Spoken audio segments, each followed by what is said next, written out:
ಕನ್ನಡ ನಾಡು, ಇದು ಕನ್ನಡಿಗರ ನಾಡಿಮಿಡಿತ.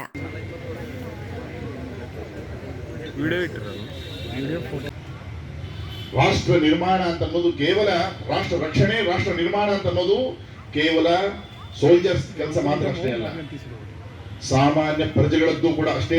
ಬದಿಗೊಳ್ಳಿಕ್ಕೆ ಆಗೋದಿಲ್ಲ. ದಯವಿಟ್ಟು ಈ ಯುದ್ಧವನ್ನ ಸ್ಟಾಪ್ ಮಾಡ್ಲಿಕ್ಕೆ ಹೇಳಿ ಅಂತ ಹೇಳಿ 13ನೇ ತಾರೀಕು ಜುಲೈ 12ನೇ ತಾರೀಕು ಜುಲೈನೇ ಹೋಗಿ ಅಮೆರಿಕ ಯಾವ ವಿಧದಿಂದ ಹೋರಾಟ ಮಾಡಿದ್ರು ಅಂತಂದ್ರೆ ಪಾಕಿಸ್ತಾನ್ ಎಲ್ಲವನ್ನೂ ಕೂಡ ಬಿಟ್ಟು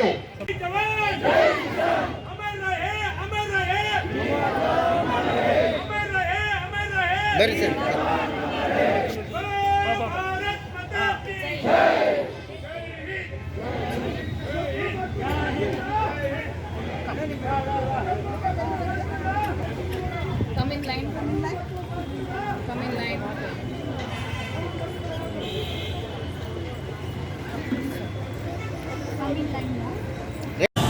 वंदे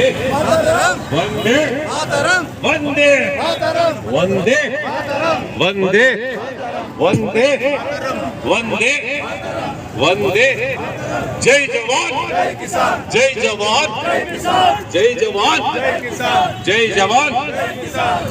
ऑपरेशन सिंदूर जिंदाबाद जिंदाबाद. ऑपरेशन सिंदूर जिंदाबाद. ऑपरेशन सिंदूर जिंदाबाद.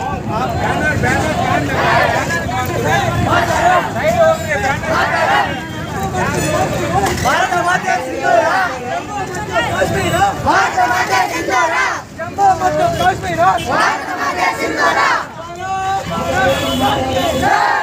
26 ವರ್ಷಗಳಿಂದ ಈ ಕಾರ್ಯಕ್ರಮವನ್ನು ನಾವು ಮಾಡ್ತಾ ಇದ್ದೀವಿ. ಈ ನಮಗೆ ಸಹಯೋಗವಾಗಿ ನಮ್ಮ ರೈತ ಸಂಘಗಳು, ವಿವಿಧ ಸಂಘಟನೆಗಳು ನಮಗೆ ಸಹಕಾರ ಕೊಡ್ತಿದ್ದಾವೆ.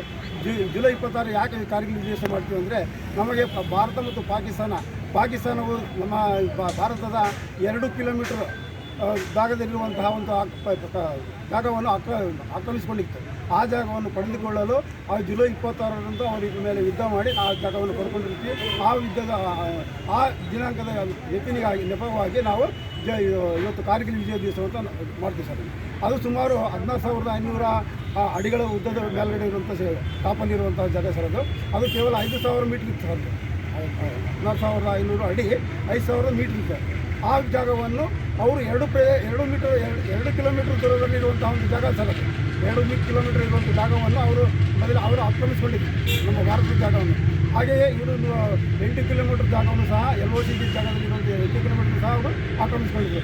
ಇದನ್ನೆಲ್ಲ ನಾವು ಭಾರತದ ಸೈನಿಕರು ನಾವು ಪಡೆದುಕೊಳ್ಳಬೇಕಂತಲೇ ಇವಾಗ ಇವತ್ತು ದಿವಸ ಜುಲೈ 26ರಂದು ನಾವು ಆ ಜಾಗವನ್ನು ಪಡ್ಕೊಂಡಿದ್ದೀವಿ. ನಮಗೆ ಈಗ ಪಡ್ಕೊಂಡಂತಹ ದಿವಸ ಸಂದರ್ಭಕ್ಕೋಸ್ಕರ ನಾವು ಈ ದಿವಸ ಆಚರಿಸ್ತೀವಿ ಸರ್. ಬಳ್ಳಾರಿಯಲ್ಲಿ ಎಷ್ಟು ಜನ ಸೈನಿಕರು, ಮಾಜಿ ಸೈನಿಕರಿದ್ದಾರೆ ಸರ್? ನಾವು 300 ಜನ ಇದ್ದೀವಿ ಸರ್. 300 ಜನ ಇದ್ದೀವಿ. ಸರ್ಕಾರದಿಂದ ಏನಾದರೂ ಸೌಲಭ್ಯಗಳು ನಿಮಗೆ ಬರ್ತಿದೆ ಸರ್? ಸರ್ಕಾರದ ಸೌಲಭ್ಯಗಳನ್ನು ಕೊಡ್ತಿದ್ದಾರೆ ಸರ್. ಅವನ್ನ ಹಂತವಾಗಿ ನಮ್ಮ ಸರ್ಕಾರವು ನಮ್ಮ ಬೇಡಿಕೆಗಳನ್ನು ಈಡೇರಿಸಲು ನೋಡ್ತಾ ಇದೆ. ಇವತ್ತೇನು ಕಾರ್ಗಿಲ್ ವಿಜಯೋತ್ಸವವನ್ನು ಮಾಡಿದಂಥ ಎಲ್ಲ ವೀರ ಸೈನಿಕರಿಗೆ ನಮನಗಳನ್ನು ಸಲ್ಲಿಸ್ತಾ, ನಮ್ಮ ಭಾರತ ದೇಶ ಸೈನಿಕರು ಮತ್ತು ರೈತರು ಎರಡೂ ವರ್ಗಗಳನ್ನು ಮೇಲೆತ್ತ ಈ ಭಾರತ ದೇಶವನ್ನು ಮೇಲೆತ್ತ ಕಾರ್ಯಕ್ರಮ ಎರಡೂ ಜೈ ಜವಾನ್ ಜೈ ಕಿಸಾನ್ ಮಾಡ್ತಾರೆ. ಅವರೆಲ್ಲರೂ ಕೂಡ ನಮ್ಮ ರೈತ ಸಂಘದ ಪರವಾಗಿ ಧನ್ಯವಾದಗಳನ್ನು ಹೇಳ್ತೀನಿ. ಮತ್ತು ವೀರಮರಣವನ್ನು ಹೊಂದಿದಂಥ ಎಲ್ಲರಿಗೂ ಕೂಡ ನಮನಗಳನ್ನು ಸಲ್ಲಿಸೋಂಥ ಕಾರ್ಯಕ್ರಮ ಇವತ್ತು ಬಳ್ಳಾರಿಯಲ್ಲಿ ನಡೆದಿದೆ. ಅವರೆಲ್ಲರಿಗೂ ಕೂಡ ದೇವರು ಅವರ ಕುಟುಂಬಕ್ಕೆ ಆರೋಗ್ಯ ಆಯುಷ್ಯವನ್ನು ಕೊಡಲಿ ಅಂತೇಳಿ ಹೇಳ್ತಾ ನನ್ನ ನಮಸ್ಕಾರ ಎಲ್ಲರಿಗೂ ಧನ್ಯವಾದ. ಸಮಗ್ರ ಸುದ್ದಿಗಳಿಗಾಗಿ ತಪ್ಪದೆ ನೋಡಿ ಕನ್ನಡ ನಾಡು ವಾಹಿನಿ. ಸಬ್ಸ್ಕ್ರೈಬ್ ಮಾಡಿಕೊಳ್ಳಲು ಕೂಡಲೇ ಪಕ್ಕದಲ್ಲಿ ಕಾಣುವ ಬೆಲ್ ಐಕಾನ್ ಕ್ಲಿಕ್ ಮಾಡಿ ನೋಟಿಫಿಕೇಶನ್ ಪಡೆಯಿರಿ.